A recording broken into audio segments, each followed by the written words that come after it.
The strawberries taste like strawberries. The snozberries taste like snozberries. Snozberries? Who ever heard of a snozberry? We are the music makers. And we are the dreamers of dreams. Come on.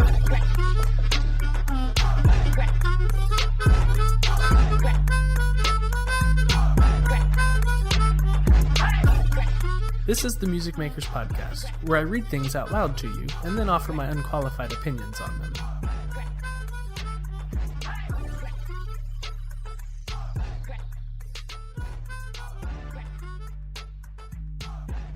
Just by Brad Frost.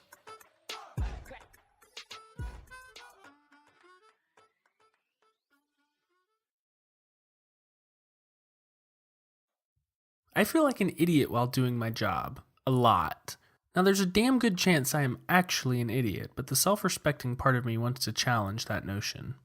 When I get stuck on a task or I'm looking for recommendations for tools, resources, strategies, solutions, or whatever, I often take to Twitter to ask for help. Seconds after posting my quandary, my stream gets flooded with a host of advice, links, insights, and opinions. This crowdsourcing my knowledge sphere is a wonderful thing. But one word in all those proffered solutions tends to stick out of my mind like a jagged, rusty nail, ready to figuratively jam itself into my eye socket. Quote, just, ... As in, just update your Ruby gems, generate a new SSH key, and run a git rebase. Just clone the dev branch, add those 3 grunt tasks, and recompile. Just use this software, platform, toolkit, or methodology. Just makes me feel like an idiot. Just presumes I came from a specific background, studied certain courses in university, am fluent in certain technologies, and have read all the right books, articles, and resources. Just is a dangerous word. We approach problems equipped with our own set of experiences, perspectives, and skills.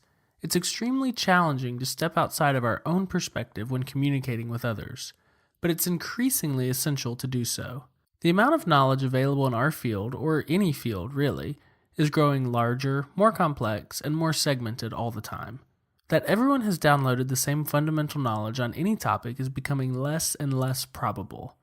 Because of this, we have to be careful not to make too many assumptions in our documentation, blog posts, tutorials, wikis, and communications.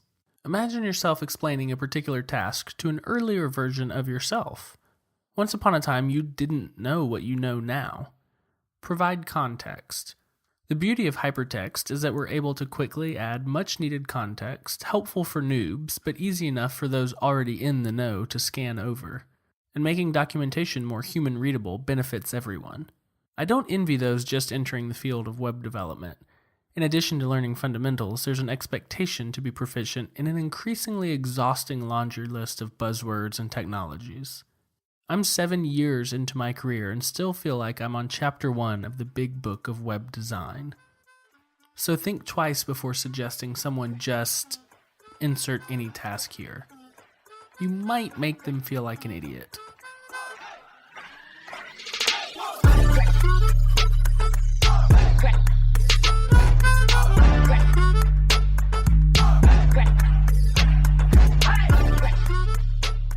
Not too long ago, we looked at an article called Be Kind, and the core nugget of that article was, being right, unfortunately, isn't enough.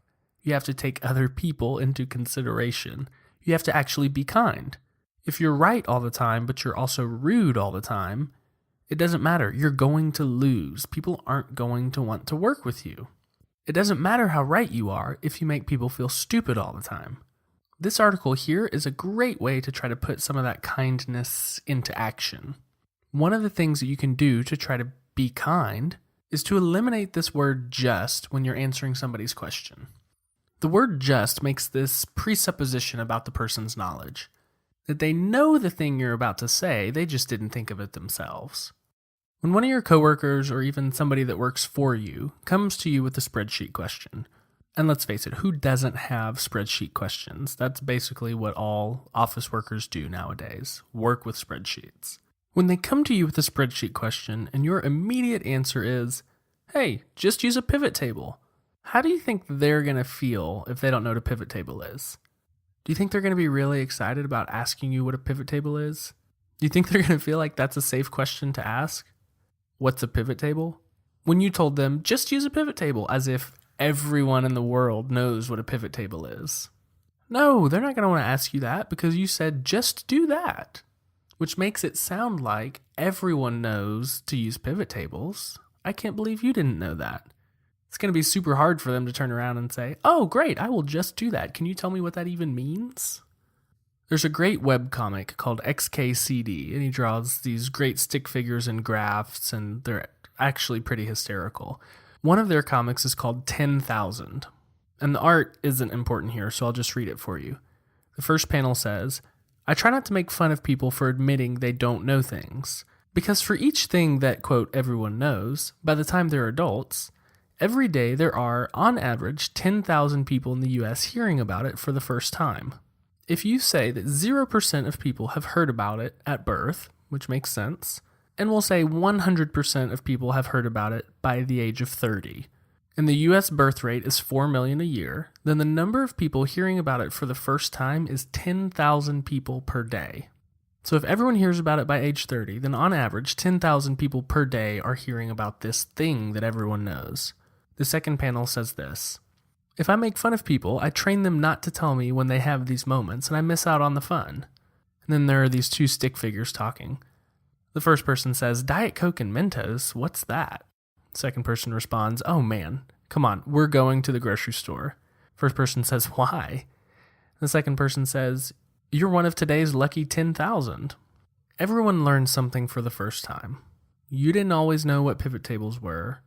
And if you can think back to those carefree and wonderful days before you knew what a pivot table was, if somebody said the words pivot table to you, you would be very confused and quite possibly very bored. Try to keep that in mind when somebody who has less experience asks you for help, or when somebody that works in a different field asks you for help in your specific field. There's a huge difference in just use a pivot table and try using a pivot table. One is not more straightforward than the other, but one is more kind than the other. Just can make people feel stupid. And there was a day when you were one of the lucky 10,000 and you got to learn. Today may be their day, and you may get to teach them.